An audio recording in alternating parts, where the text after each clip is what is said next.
So when we're thinking about behavior and behavior change, what we're thinking about is the habit cycle. So if we're trying to get our behavior to be habitual, we want the positive habits to be encouraged and the negative habits to be ones that we don't get so heavily influenced by, the ones that we can try to change.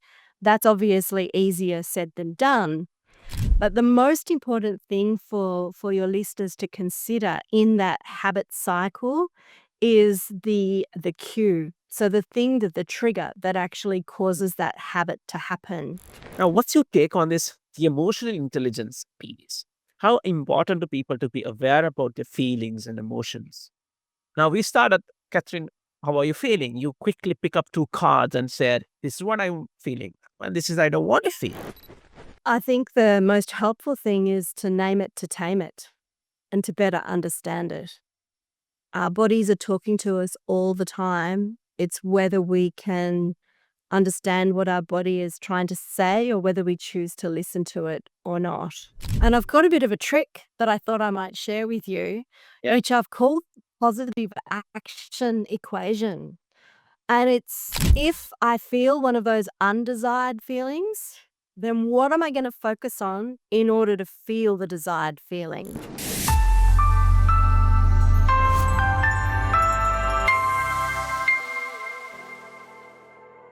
Hey there, and welcome back to EI Cafe with Azim. Before we dive into today's conversation, I just want to take a moment to say thank you. Yes, you, for showing up, whether this is your first episode or you have been with me since the early days. I genuinely appreciate your time, your curiosity, and your willingness to grow. Now, here is something interesting I came across. Did you know that nearly 50% of podcast listeners tune in regularly but haven't actually hit the subscribe button?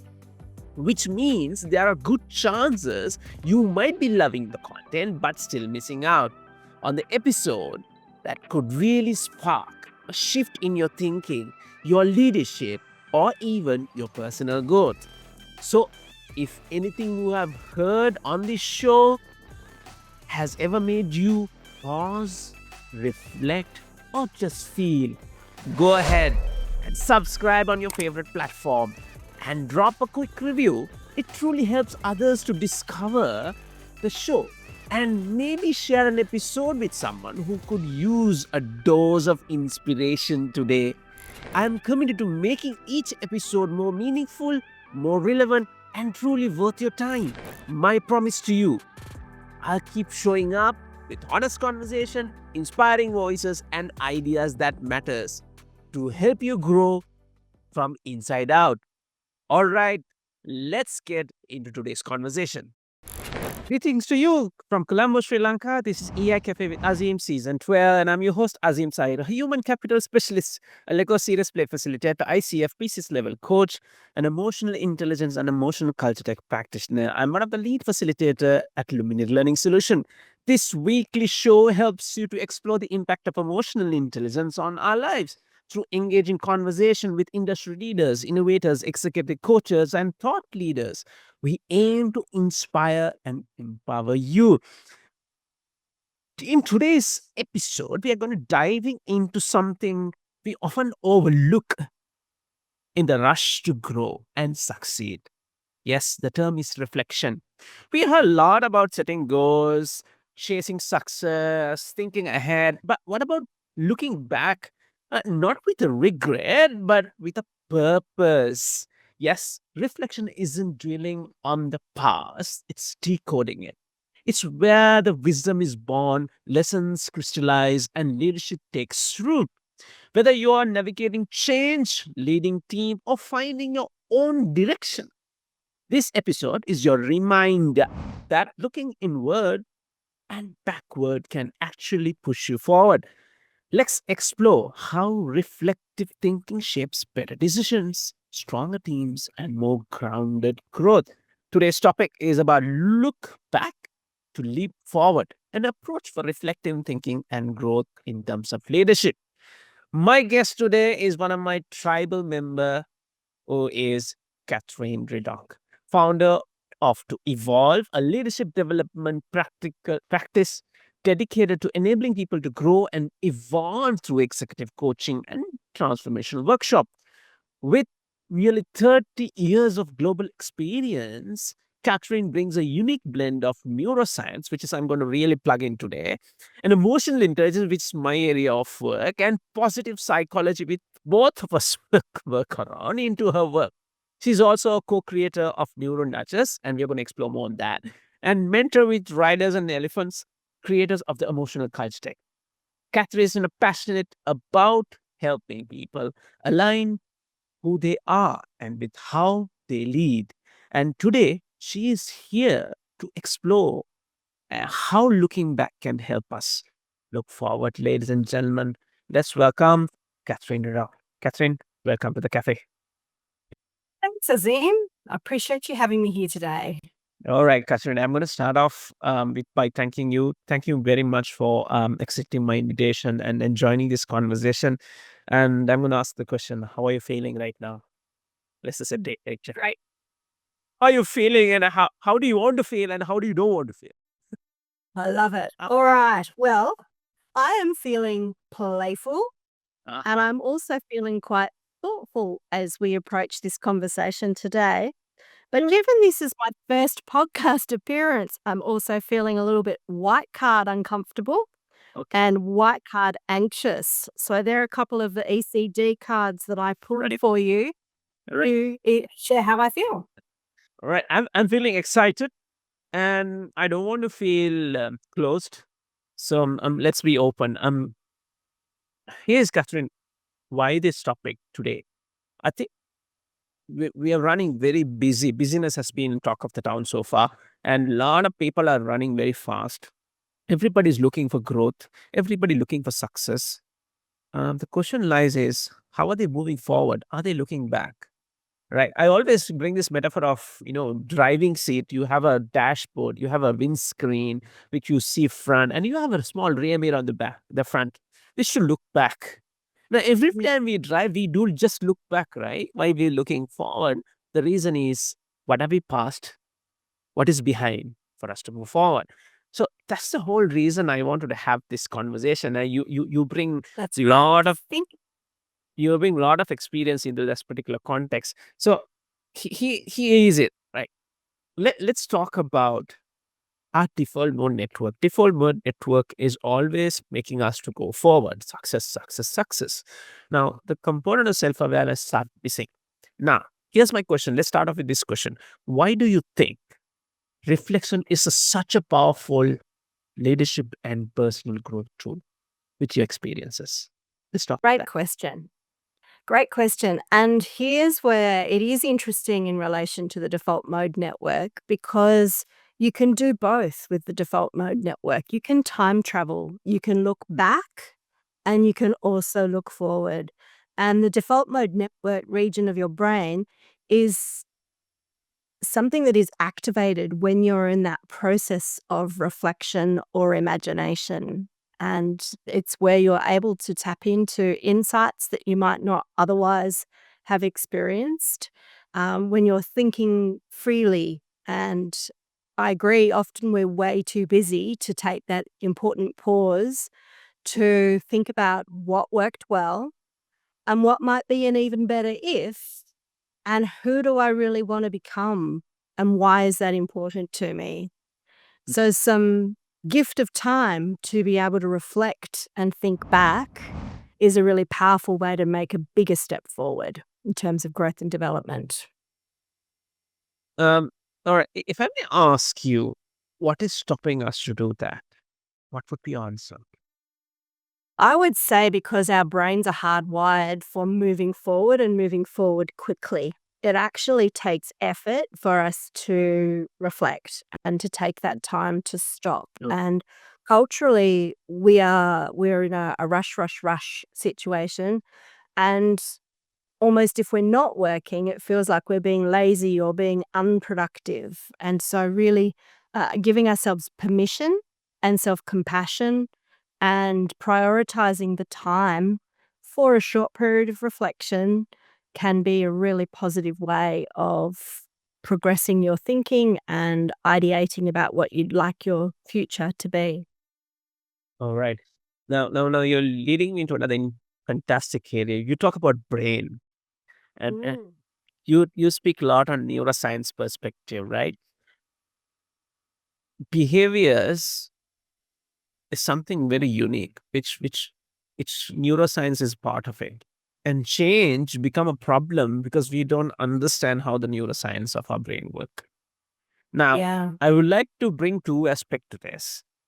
Give me a little bit about this whole, because no, reflection is about behavior. It's creating that change within us to bring that effort. Because it's an effort to do the reflection. Because you need behavior to change that to happen. Now, what's important? What are the areas we focus in terms of behavioral change with the neuroscience perspective? And I'd like to bring something that you have created, co-created, if I'm not mistaken, called Neuro Nudges, right? Yeah. Uh, can you connect these two, and can you explain what that and how it helps leaders to become more self-aware with this particular whole tool? Absolutely. So I'm not a neuroscientist, but I come from a medical background. And so I have a really keen interest in the brain and how the brain works. I guess more so with the lens of how do we use that information to help us to flourish and grow. So, when we're thinking about behavior and behavior change, what we're thinking about is the habit cycle. So, if we're trying to get our behavior to be habitual, we want the positive habits to be encouraged and the negative habits to be ones that we don't get so heavily influenced by, the ones that we can try to change. That's obviously easier said than done. But the most important thing for your listeners to consider in that habit cycle is the cue. So the thing that the trigger that actually causes that habit to happen. So when we're wanting to start experimenting with something positive that we might want to add to our already busy agendas, we can think about habit stacking. So how can we add that cue to a habit that's already existing so that it makes it much easier to continue and to apply. And yeah, it's going to take some effort to begin with because it's new and it's different. But we adapt and respond to change all the time. So long as we have that cue there to act as the trigger, that can be a really helpful way. And unfortunately, there is no magic number of days or times. Everybody's different. I'm sorry. But Thank you. there are some simple things that you can do that can make it more successful, and definitely prioritizing that trigger or that cue in the first instance seems to be a very, very helpful start. Equally, if you're trying to break a habit, like scrolling on your phone in bed, think about where you put your phone when you're in your bedroom. So if it's right next to you or you're using it as your alarm clock, then the temptation is going to be greater. Whereas if you put your, pajamas on and hop into bed and lift up a book to read, you're more likely to be reading a book than scrolling on your phone. It's interesting. Here's a what would be the difference? I know the screen is a bit of a Blu-ray. You have this whole psychological, element. The brain thinks it's morning. You're still being awake, right? Reading also involve lot of effort. Your brain start working at the same time having a phone. Now, why I'm picking this? There are people who love to hold a book. There are people who like to hold a tab or an iPad because from the Kindle or a Kindle they read. Do you think there's a difference in the brain? Oh, I don't know enough about the neuroscience to know, but I can share my lived experience with you. Would that be helpful? Absolutely. Sure. So, as part of Neuro Nudges, what we've done is create a deck of cards that look like this, and there's 7 different categories. Each card has got a coaching question, a neuroscience nudge, and a link to the neuroscience on the back, and then a QR code which takes you into our member portal so that you can then access a lot more information about the neuroscience. Right. When I was doing that on myself last year, the area that I decided that I wanted to change was around my waking routine so that I would get up and go walking every morning. And so that involved a few different things, like looking at my habits, also establishing a waking routine in the morning. Mhm. But more importantly, what I realized was the impact of sleep the night before and my bedtime routine. So by tweaking my bedtime routine, being clear about my morning routine, I was then better able to stick to the new habit that I wanted to create. And the reason I'm sharing that with you is that my bedtime routine used to be hop into bed, scroll through social media, put on a sleep story, go to sleep. But what I realized was that if I was engaging in that social media, that what happened was that I would be on my phone and get lost in time. And then I would end up going to sleep later than I had wanted to when I want to get up early to go for a walk.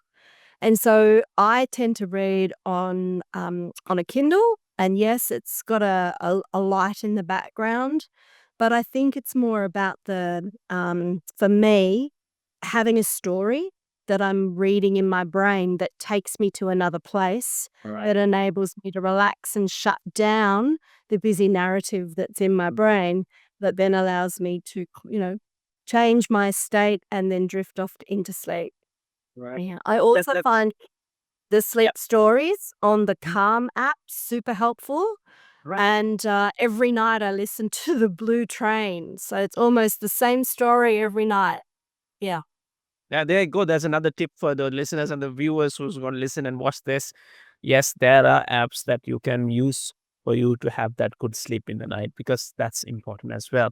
Now, Catherine, we talk about the whole how Neuro Nudge card really helps. Now, if I'm asking you, can it be done as an individual? If I pick your cards, those cards, and help me through those questions, how can you just give me a little bit of a operation instruction, just for our listeners, viewers, or to get an understanding how these tools can really help us to reflect in terms of behavior?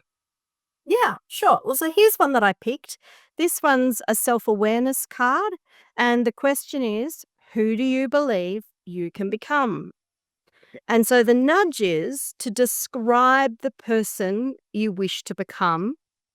And the neuroscience on the back tells us that envisaging your future self can create a bridge between your present actions and your long term aspirations, fostering a deeper commitment to your goals. And then there's a little QR code on the back, which Right. can take you into the self awareness section that talks more about the default mode network and all of the things that you can do to support that. There's also a lot of coaching resources Okay, and other tools and tips there for people to be able to explore. brilliant.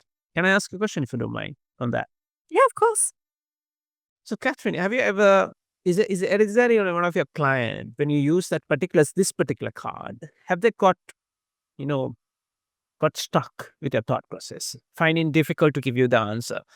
What is your Yeah. thought on that? Oh, I love that question.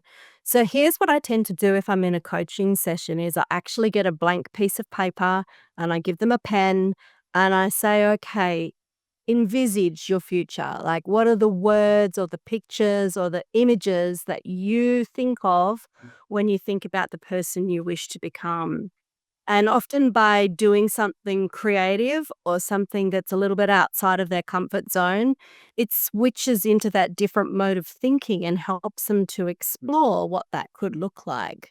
Um, Whether it's linked to their identity, to their career, to their well-being, to their relationships, whatever happens to be important to them. But I think that idea of a blank sheet of paper and then starting to draw some images or pop down some words can be really, really helpful.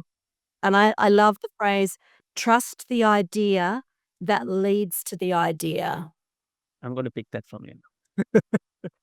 I love that. Now you're bringing a bridge for me, and I have to go to another area of it. Right now, I think a lot of self awareness is required to that particular effect. If I'm not mistaken, I'm going to Yep. bring emotional intelligence in this particular context and lead to something me and you really practice something on, right? Now, emotional intelligence is so important. People have been talking a lot. We see a lot of people putting a lot of effort. And one of the reasons to start up this podcast is also for that, because I've been a practitioner. I thought it's good time for people to listen. That's been running for last 4 years, this podcast. Now, what's your take on this? The emotional intelligence piece. How important to people to be aware about their feelings and emotions? Now we started, Catherine, how are you feeling? You quickly pick up two cards and said, this is what I'm feeling. And this is I don't want to feel. Right. Yeah. And how this whole magic card deck called emotional culture deck comes into this practice. How people can use this, how important to build this intelligence within them to do reflection to move forward. What's your thought? I think the most helpful thing is to name it to tame it and to better understand it. Our bodies are talking to us all the time. It's whether we can understand what our body is trying to say or whether we choose to listen to it or not. And I first came across the emotional culture deck when I was transitioning from being in the corporate world to having my own business. And I'd had a background ostensibly in career development and career transition. And I knew what to expect in terms of feelings. I knew about the messy middle and the roller coaster of things. What I hadn't expected was the flooding sense of all of the emotions all at the same time. So I did a few things. Firstly, I explored Brené Brown's book, The Atlas of the Heart, which was really helpful. It describes, places you go when things feel like they're all too much. But I also dug out of my resource a book. It was a printed copy of the emotional culture deck. So my original ones that I downloaded free and cut up in a piece of paper.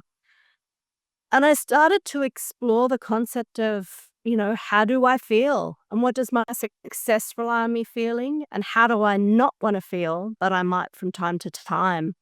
And so by using the cards and getting really granular and labeling correctly the emotion that I was feeling, it did two things. The first was that it enabled me to label it and then let it go. The second thing is that I was able to label it and then understand the call to action behind it. Because even those undesired feelings that we don't want to feel, but we might from time to time, are a message to us. Our emotions are data. So if we can learn to understand what that data means for us, then we can move forward.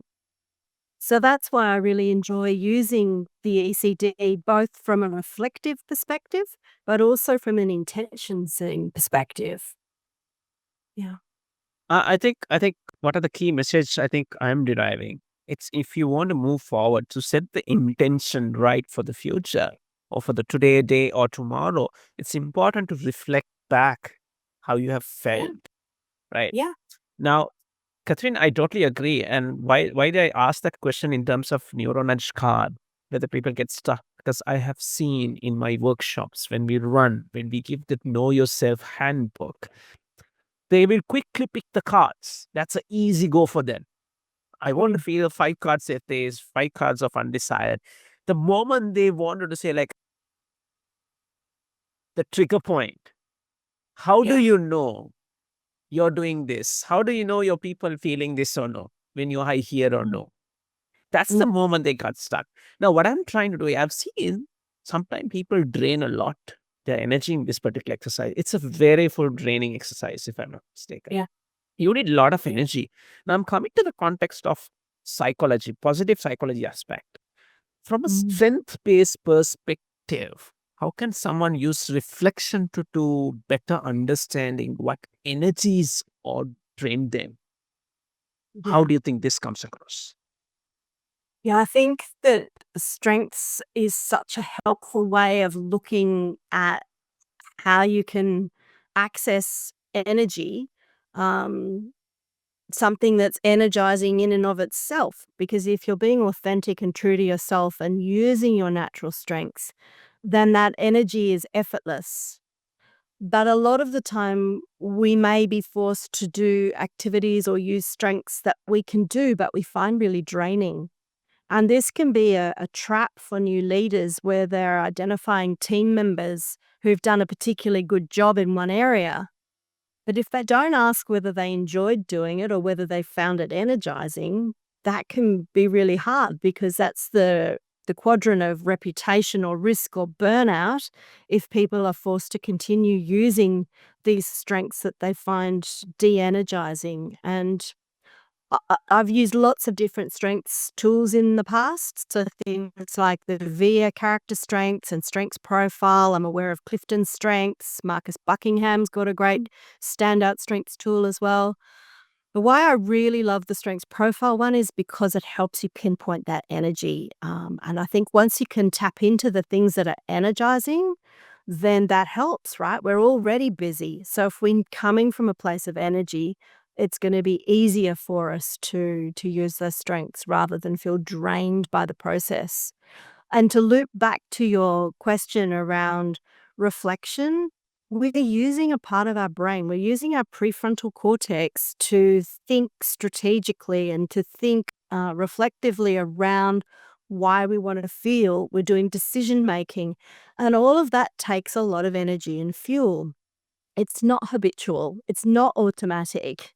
And so all sorts of things can play into why that is so tiring. So if a person's had a bad night's sleep the night before, if they haven't eaten lunch, or if they've just had an enormous lunch and they're processing their food, all of those things can take away from the energy that's required for that deep thought.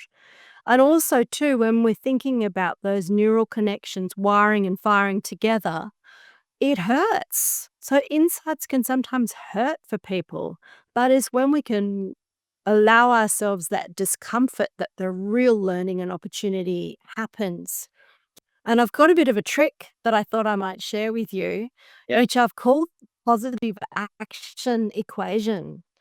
And it's if I feel one of those undesired feelings, then what am I going to focus on in order to feel the desired feeling? And this stems from a framework called WHOOP. So, what is my wish? What is the best possible outcome? What are the obstacles that are getting in the way? And what is my plan to overcome those obstacles? It's a really simple but helpful framework that can be used in goal setting or thinking about shifting emotions. And it's a lovely way of thinking about if, then. So if I feel anxious, I'm going to dial up feeling playful because I know that that's fun and energizing. And if you've already had that conversation in your head, then it's really helpful to know as soon as that anxiety starts to bubble up, oh, that's the cue for me to have some fun and be playful. So you mean to say you're putting an effort to divert the energy through the thinking process to where you want to be. So you don't a lot of energy don't get burned on that particular other part of it. That's right. Yeah. Right. So Catherine, I know time has been flying very quickly. Let's come to the last part. The most important thing. I know you gave a couple of nuggets, right? Golden nuggets for me and my audience and viewers. But I'm going to ask you something extra from you, right? If someone is listening or watching this particular episode, right, wanted to start building a reflection habit, where do you think a good place to start? I think if they can reflect at the end of the day, what worked well, what would be an EBI or an even better if, and what could I do differently tomorrow? Mm. I think if that positive reflection on what you've done and done well, Mhm. the opportunity for growth and experimentation then is an invitation, and it seems less daunting and less threatening that way. Right. Yeah. Right. Can I ask you one more? If a beginner who has been not used for reflection, not having a habit of reflection, no, we as practitioners we do, right? But when we go to the workshops, we ask like, do you do reflection? No, not much. But do you think every day sitting down before going to bed, 5 minutes is a big hassle, or do you think recommending okay once a week, have your own time, 15 minutes to do the reflection? Which do you think it's the best? I know based on the person, but then again, Azim, I wish I had a one size fits all for you. I don't do a gratitude practice, for example. I don't journal at the end of the day. right. But when I put my head on my pillow, I go, okay, what's something good that happened today? Hmm. what might I like to do differently tomorrow? And I think by using that cue, so my head hitting the pillow, that's how I've stacked it to my nighttime routine. So for some people, doing it daily works well. For other people, they might like to choose a quiet moment to have a reflective cup of tea or a coffee and just invest in that time. I say the word invest, but I also think give themselves the gift of time, because if they do allow themselves this opportunity to look back, they've got a better chance of moving forward. And as James Clear says, every action you take is a vote for the person you wish to become. Absolutely. Absolutely. I think it's important to, I'm going to keep that stress again, invest the time. I think we are very good at giving time to others. Yeah, we invest on others our time. Yes, it's a good thought process, but then again, it's important to have our time invest on us as well. So, on that note, Catherine, are you ready for the rapid fire? Yes, yes or no, very short answers.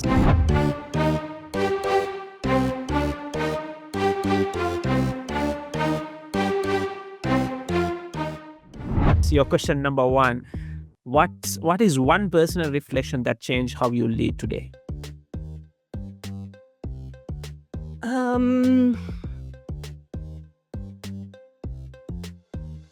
The need to prioritize sleep. Brilliant.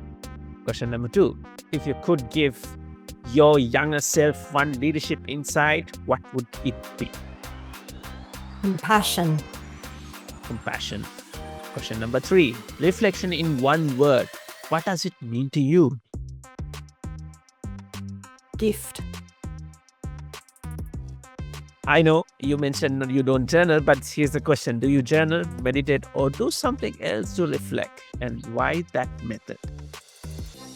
So I don't journal, but I do use a sand timer that I put on my desk. So that's the first thing I do when I start my day, is to look at my sand timer and I watch it. I'm a visual person, and so that gives me myself a brain break so I can see what bubbles up for me, what I need to include in my day.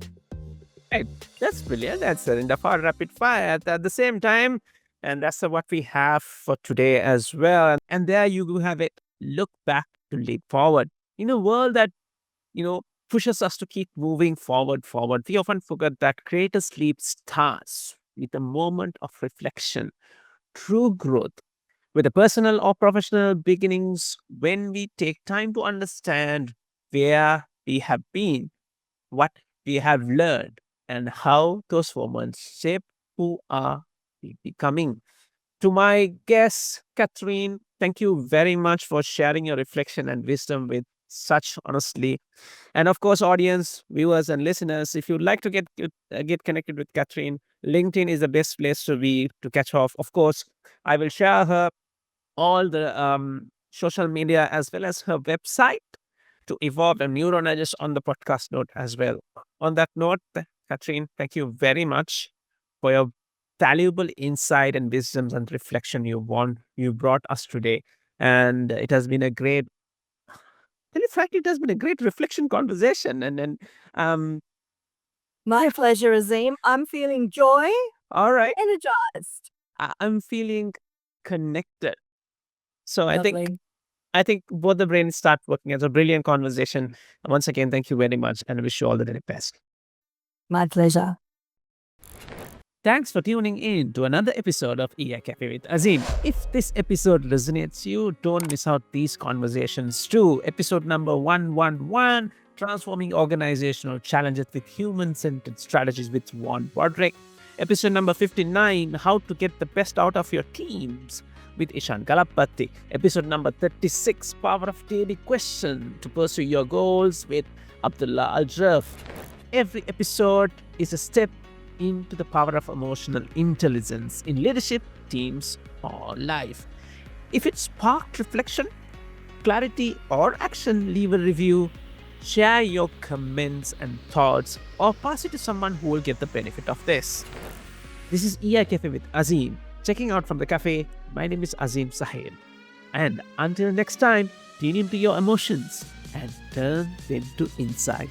Stay safe and God bless you.